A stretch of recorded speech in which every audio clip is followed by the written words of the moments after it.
Si quieres recoger miel, no des puntapiés a la colmena. Totalmente. Y a ver qué tal comunidad creativa. Bienvenidos a una nueva sesión, una plática donde vamos a seguir analizando estas filosofías operativas y conocimientos vitales que de verdad impulsan la chispa creadora. Así es, y me emociona mucho el tema de hoy. Es que está cañón. En esta sesión vamos a descubrir cómo dominar las relaciones humanas, específicamente evitando la crítica y demostrando un aprecio sincero, se convierte en el superpoder definitivo para cualquier mente creativa que busque emprender y dejar huella en el futuro. Y vaya que es un superpoder, ¿eh? Porque honestamente la inmensa mayoría de los profesionales creativos lo pasa por alto. Sí, como que lo ignoran por completo. Exacto. Quienes nos escuchan, que seguramente ahorita están inmersos en levantar capital para un startup o dirigiendo un cortometraje independiente o armando un colectivo, pues suelen operar bajo una ilusión. La ilusión del talento puro. Esa mera. Creen que el éxito depende casi exclusivamente del talento técnico. Existe esta creencia muy arraigada de que tener el mejor código o el mejor guión es más que suficiente. O la paleta de colores perfecta. Sí. Pero la realidad estructurada nos dice otra cosa muy distinta. Crear arte o iniciar un negocio de impacto, pues jamás es un esfuerzo solitario. Nunca. De hecho, los análisis más rigurosos sobre el éxito profesional, incluso en áreas súper técnicas como la ingeniería de software, arrojan un dato contundente. Y este dato a mí siempre me vuela la cabeza. A ver, suéltalo. Apenas el 15% del éxito financiero y operativo se debe al conocimiento técnico puro. 15% es nada. Casi nada. El 85% restante depende enteramente de la habilidad humana, de la personalidad, de cómo conectamos, lideramos y motivamos genuinamente a los demás. A ver, vamos a desmenuzar esto, porque suene a que nos han vendido por décadas la narrativa equivocada del genio solitario, ¿no? Totalmente. Tenemos esta imagen súper romantizada del visionario encerrado en su cuarto que va a dominar el mundo a puro talento bruto. El típico lobo estepario de la creatividad. Ándale, exacto. Cuando en la realidad, si alguien no sabe tratar con la banda, con el equipo que hace la talacha diaria, pues simplemente no va a llegar a ningún lado. Es un tope contra la pared. Y aquí entra la primera gran lección de nuestra plática, que a mí en lo personal me fascina por lo contraintuitiva que resulta en el día a día. Hablo de la absoluta inutilidad de la crítica. Uf, tema espinoso. Muy espinoso. O sea, volviendo a nuestra frase del principio, ¿por qué agarrar a patadas la colmena siempre termina en un equipo lleno de picaduras y cero miel? Lo fascinante aquí es adentrarnos en los engranajes de la psicología defensiva del ser humano. Ajá. Existe una tendencia neurológica innata en nuestra especie a proteger el ego a toda costa. Como un escudo automático. Literalmente. El cerebro humano percibe un ataque al ego de la misma manera que percibe una amenaza física, y por lo tanto casi nadie, sin importar la inmensidad o la gravedad de su error, se culpa a sí mismo. Es que está muy loco eso. Y para ilustrar el extremo de este mecanismo, hay eventos en la historia que parecen sacados de una película de gángsters. A ver, cuéntame. Pensemos en el infame criminal de los años 30, este sujeto conocido como Dos Pistolas Crowley. Ah, claro, famosísimo. Bueno, este tipo era un asesino despiadado. Mataba por nimiedades, o sea, sin pensarlo dos veces. Una fichita, pues. Exacto. Y cuando finalmente fue acorralado por 150 policías en un departamento allá en Nueva York, imagínate la escena. Gases lacrimógenos, ametralladoras destrozando las paredes. Una zona de guerra total. Sí, un caos absoluto. Bueno, pues en medio de ese infierno, él se tomó el tiempo de escribir una carta ensangrentada. No me digas. Te lo juro. ¿Y qué crees que decía esa carta mientras las balas le pasaban por encima? No sé, ¿una confesión? Para nada. Él escribió algo así como: tengo bajo la ropa un corazón fatigado, un corazón bueno, un corazón que a nadie haría daño. Es una locura absoluta. O sea, un tipo que horas antes le había disparado a quemarropa a un policía simplemente por pedirle su licencia de conducir. Exactamente. Y está ahí escribiendo en su lecho de muerte virtual que era un pan de Dios, una víctima incomprendida. Es que su disonancia cognitiva era total. Y ojo, no es un caso aislado o una anomalía psiquiátrica de un solo tipo. Claro, me imagino que hay más. Muchísimos. Al Capone, por ejemplo, el gángster más notorio de Chicago. El rey del crimen organizado. Ese mero.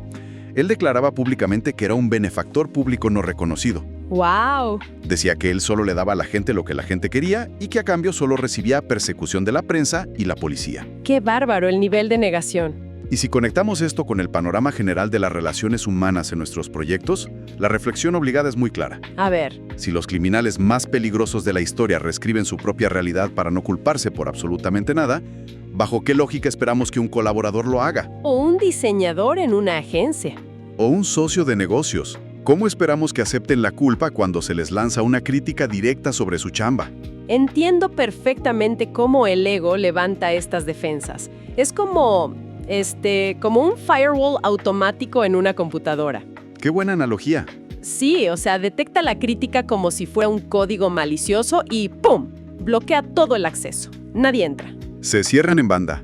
Pero a ver, aquí es donde las cosas se complican en la realidad de la chamba creativa, y te tengo que empujar un poquito la idea. Venga, échale. En una sala de guionistas, por ejemplo, o cuando la banda está revisando el código de una app que está a punto de salir al mercado, hay errores objetivos. Claro, fallas técnicas reales. Exacto.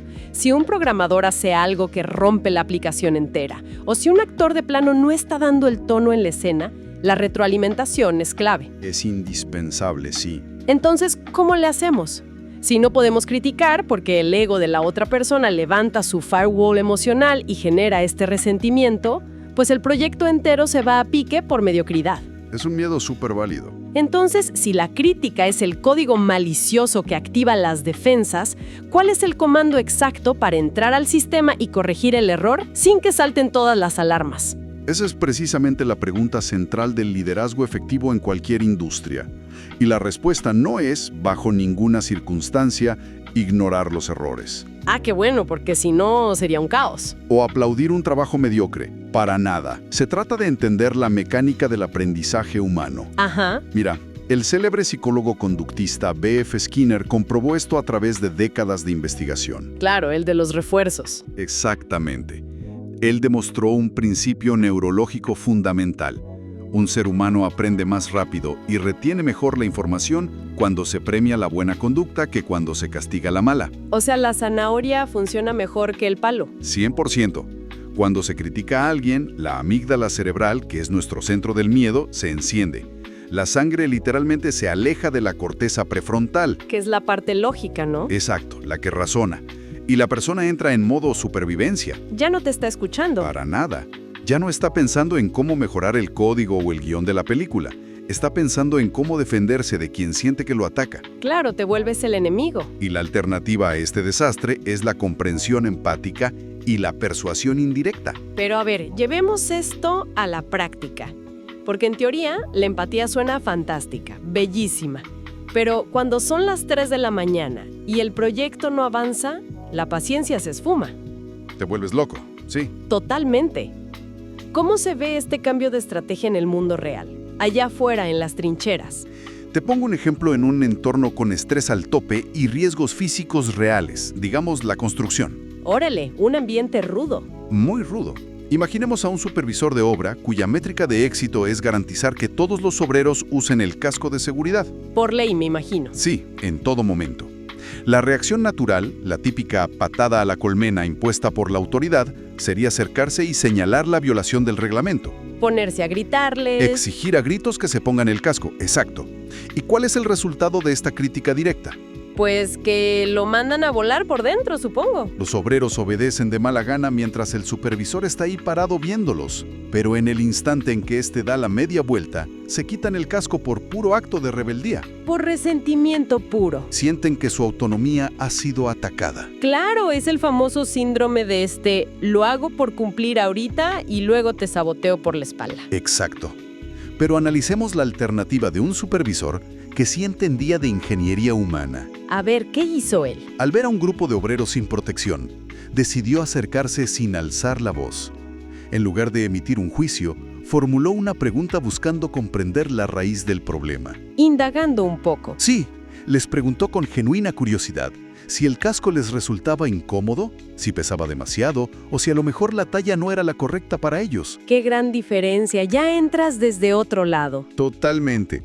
Ya con esa apertura, donde el obrero se siente escuchado y no enjuiciado, el supervisor les recordó en un tono conversacional que la única función de esa regla era protegerlos. Claro. Les dijo que era para evitar una herida catastrófica y asegurar que pudieran volver íntegros a casa con sus familias. ¡Wow! Es que la diferencia es abismal. La meta sigue siendo exactamente la misma, que se pongan el pedazo de plástico en la cabeza. El mismo objetivo. Pero el empaque emocional cambia por completo. Ya no es una orden que ataca su ego, es un acto de cuidado que valida su bienestar. Me imagino que el resultado fue otro rollo. Fue transformador. El resultado fue una obediencia casi total en el sitio de construcción, sostenida en el tiempo y sobre todo libre de fricciones. Porque desactivó el ego. Que la simple condena. Me encanta. Existe una máxima profunda en todo esto, que dice que comprenderlo todo es perdonarlo todo. ¡Qué frase tan dura y cierta!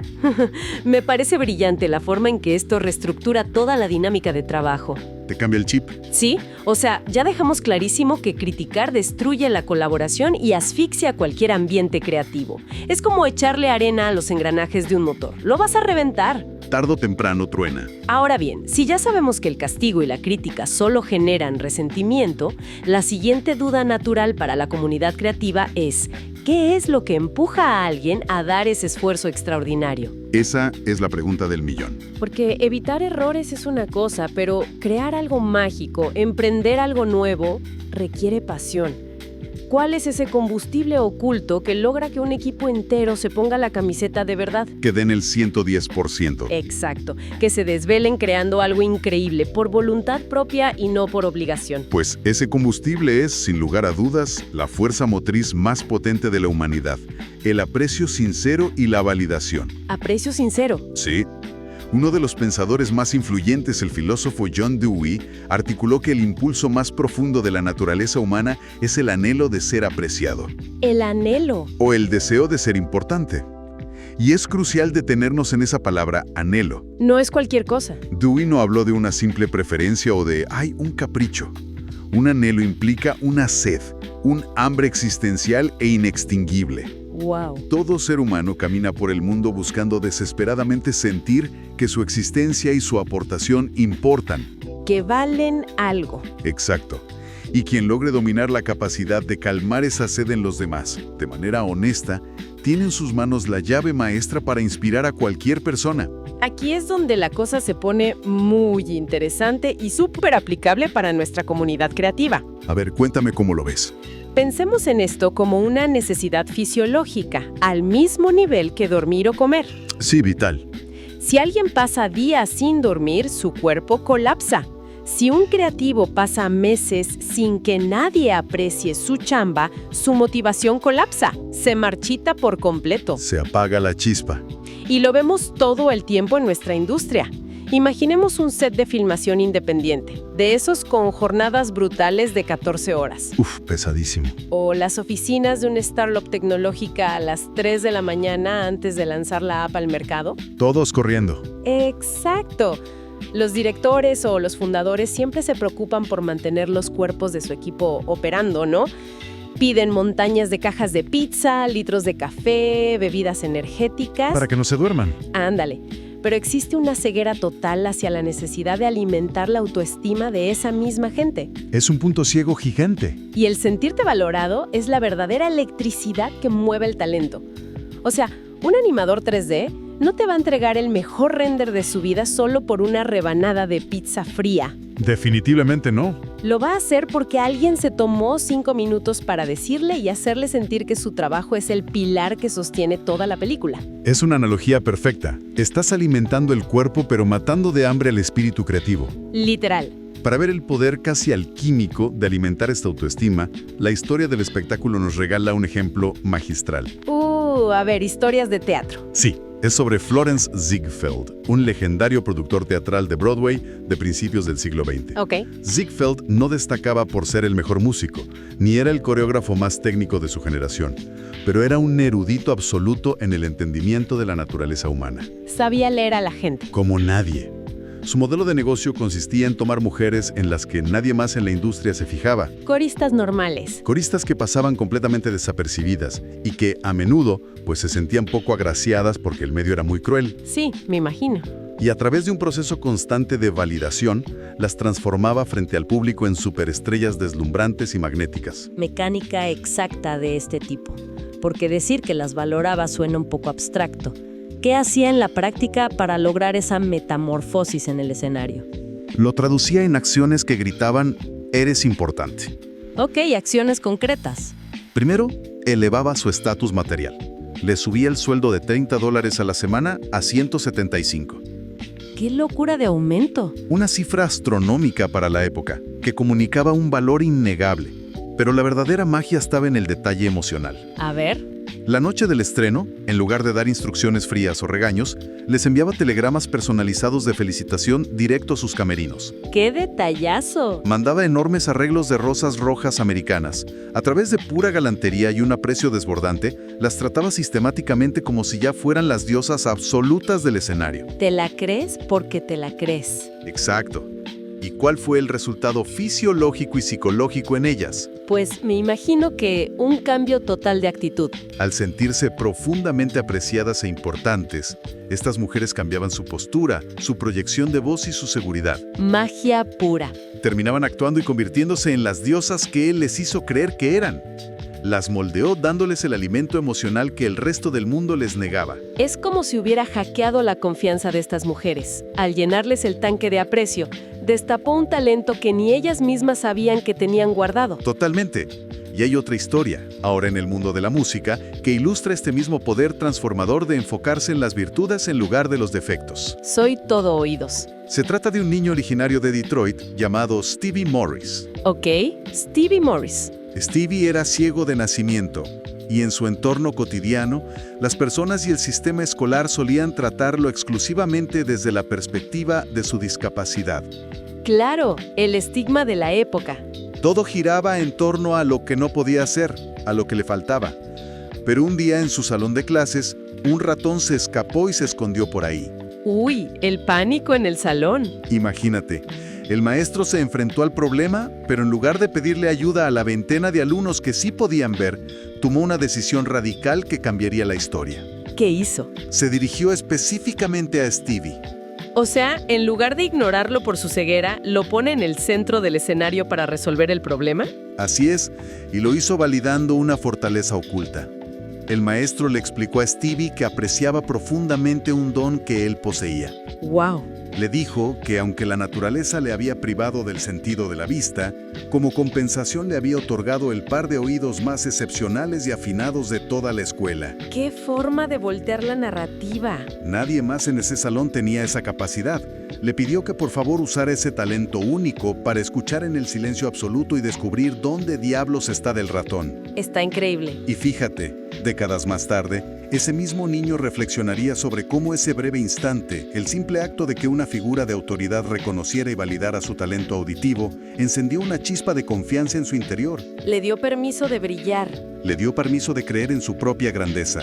Ese niño, Stevie Morris, canalizó esa confianza en su oído para convertirse en el genio musical universalmente conocido como Stevie Wonder. ¡No manches! ¿Era Stevie Wonder? El mismísimo. De verdad es un relato que pone la piel de gallina, o sea, un ratón escondido y un maestro que en lugar de ver una limitación, decidió encender la luz sobre un talento. Es brutal. Es el poder del aprecio real. Pero a ver, aquí mi cerebro analítico empieza a ver un peligro inminente en todo esto. A ver, échalo. Si deducimos que el aprecio es una herramienta pero tan avasalladora para influir en las personas, entonces fingir ese aprecio debe ser un arma de doble filo gigantesca.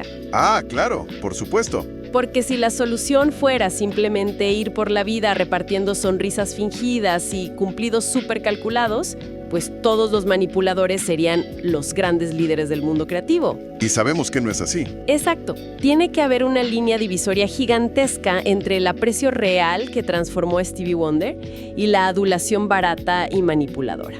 Esa es una deducción brillante de tu parte y plantea una advertencia crucial en este análisis.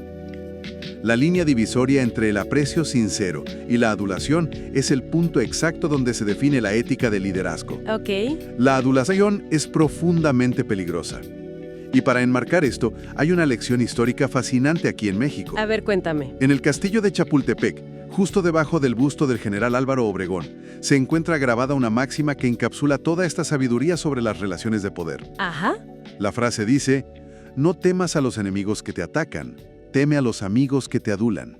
Híjole, es una frase que corta como cuchillo. Es durísima. Es que el enemigo viene de frente, ves venir la crítica o el ataque y te puedes defender, puedes meter las manos. Sabes a lo que te enfrentas. Pero el adulador viene disfrazado de aliado, alimentando las peores partes de tu ego hasta que de plano pierdes contacto con la realidad.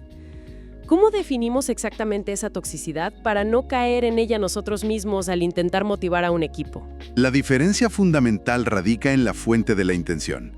El aprecio es genuino, la adulación es una falsificación total. Una copia barata. Tal cual.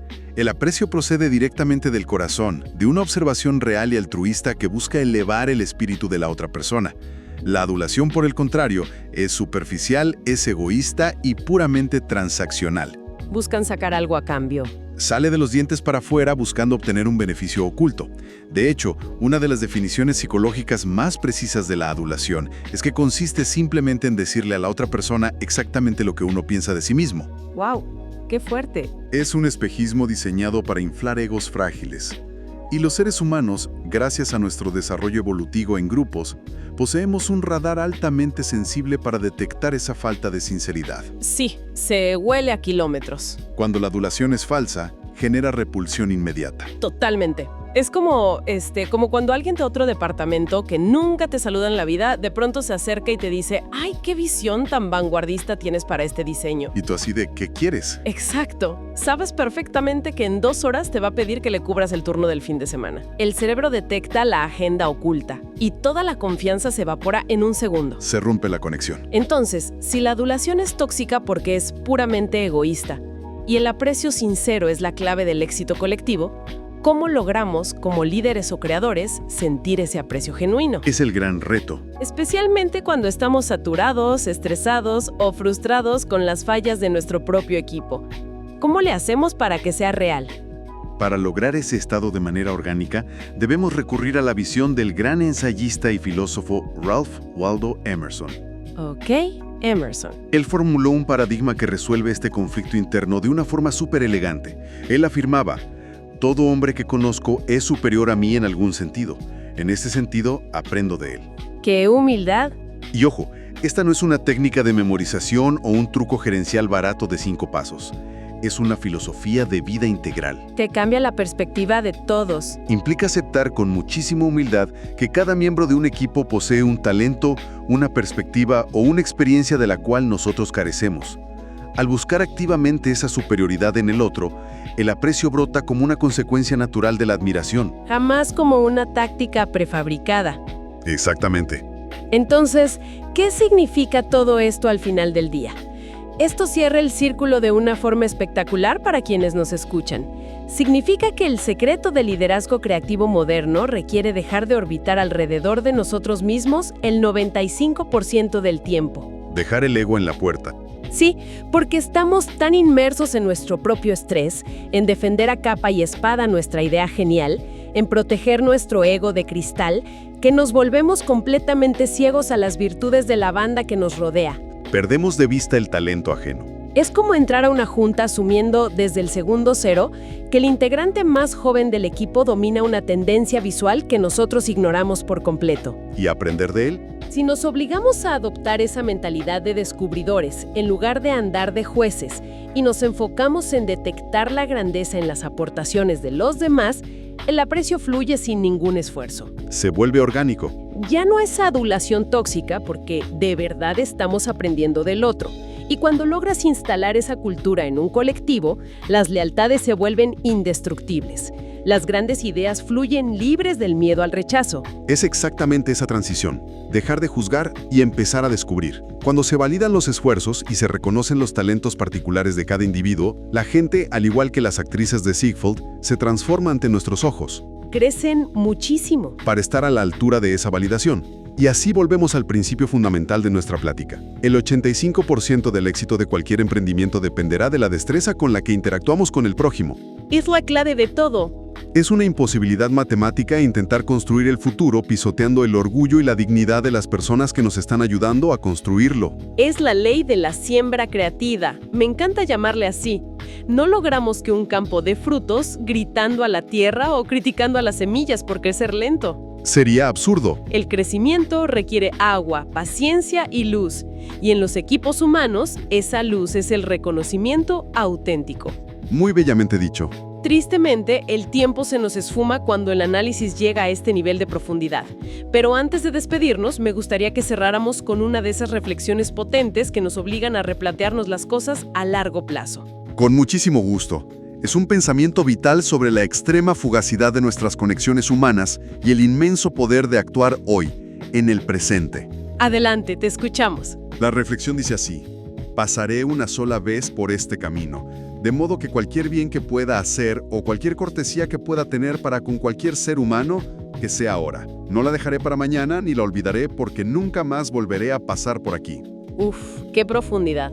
Nos arroja una responsabilidad ineludible sobre el hoy, sobre este preciso instante. Así es. Y para toda nuestra comunidad creativa que nos escuche en este momento, me gustaría proponerles un reto mental para llevarse de tarea, algo que le da una vuelta de tuerca a todo lo que hemos platicado. A ver, pongan la atención.